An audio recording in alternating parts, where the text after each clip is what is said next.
Hi, um, I'm back in my normal life. 2 दिन से मुझे लग रहा है कि मैं थोड़ा नॉर्मल अपने एक्टिविटीज़ में आ गई हूँ और इसीलिए आज सोचा कि एक छोटा सा वीडियो बनाऊँ और जिसमें आप लोगों से बात कर सकूँ। लगातार मीडिया से कॉल आ रहा था और सुशांत से जुड़े हुए कई सवाल जवाब बहुत सारी बातें वो कर रहे थे, पर जिस तरीके से सवाल जवाब हो रहा था वो मुझे लग रहा था कि ना बोलते ही कुछ बन रहा था और चुप रहने में भी घुटन हो रही थी। अगर कुछ बोला जाए तो एक ही बात हो रहा था कि लाइमलाइट में आने के लिए सब लोग बात कर रहे हैं, आप बहती गंगा में हाथ धो रहे हैं, इस तरह की बातें जब हो रही थी तो लगा कि अभी बात करने का टाइम नहीं है और समझ भी नहीं आ रहा था कि क्या बात करूं। शायद इन सब के बारे में तभी बात हो सकता है जब आप इमोशनली इन सब चीज़ों से निकल चुके हों और थोड़े बैलेंस्ड हो चुके हों। अभी तो सिर्फ और सिर्फ ऐसा लग रहा है कि इस सदमे से कैसे उबरा जाए। और ये ताज्जुब की बात है कि जब मैं सुशांत के घर गई अंकल से मिलने तो मैं बहुत ही घबराई हुई थी कि मैं क्या बात करूँगी, कैसे उनको क्या हिम्मत दूँगी। एक नर्वसनेस थी घर जाने से पहले। लेकिन जब मैं परसों घर गई तो मैंने गौर किया कि मैं वहाँ जिस हिम्मत देने की बात सोच रही थी और जो नर्वसनेस थी वो सब कुछ ख़त्म हो गया था। और अंकल से मिलकर ऐसा लगा कि मैं उनसे हिम्मत पा रही हूँ।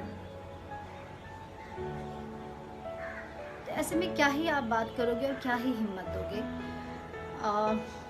लेकिन uncle, I don't know, he is different soul. इतने स्टेबल, इतने शांत, पता नहीं अनकहा कुछ कहते हैं वो, जैसे उनकी पूरी एनर्जी ही पूरी डिफरेंट है। दीदी से मिली, मुझे लगता है कि मैं वहाँ हिम्मत लेकर आई हूँ और ये समझ लेकर आई हूँ कि ज़िंदगी में उतार चढ़ाव आते रहते हैं। ऐसे बड़े बड़े घटना के बावजूद ज़िंदगी कैसे अपने आप चलती है और आपको चलाना पड़ता है।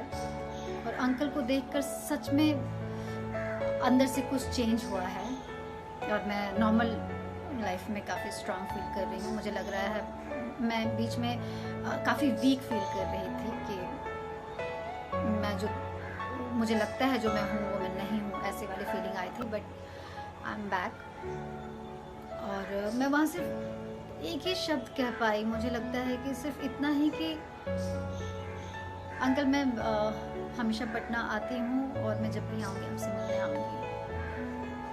और ये सच है, मैं साल में एक बार पटना आती हूँ। मुझे अपने घर, अपने परिवार से मिलने के लिए या मुझे एक अलग एनर्जी लेने के लिए मैं यहाँ आती ही रहती हूँ। तो I know now whenever I will come I meet uncle. और मीडिया से कहना चाहूँगी कि हर चीज़ में वो एक जो सवाल पूछते हैं कि आप क्यों नहीं जा रही हैं, आप कब जा रही हैं, उनको ये कहना चाहूँगी कि ये मोमेंट बहुत ही पर्सनल होता है, ये बहुत ही कनेक्शन ही अलग होता है। हर चीज़ के लिए मीडिया को बताना या मीडिया को उसका प्रूफ देना ये थोड़ा ऑड है। जो भी वो एक्सपेक्ट कर रहे हैं, इट्स नॉट पॉसिबल। लेकिन मैं आप लोगों को ये ज़रूर बता रही हूँ, जो मुझसे जुड़े हुए हैं उनको बताना चाह रही हूँ कि मैं पहले से काफ़ी बेटर हूँ और उस बेहतरी का जो कारण है वो अंकल है।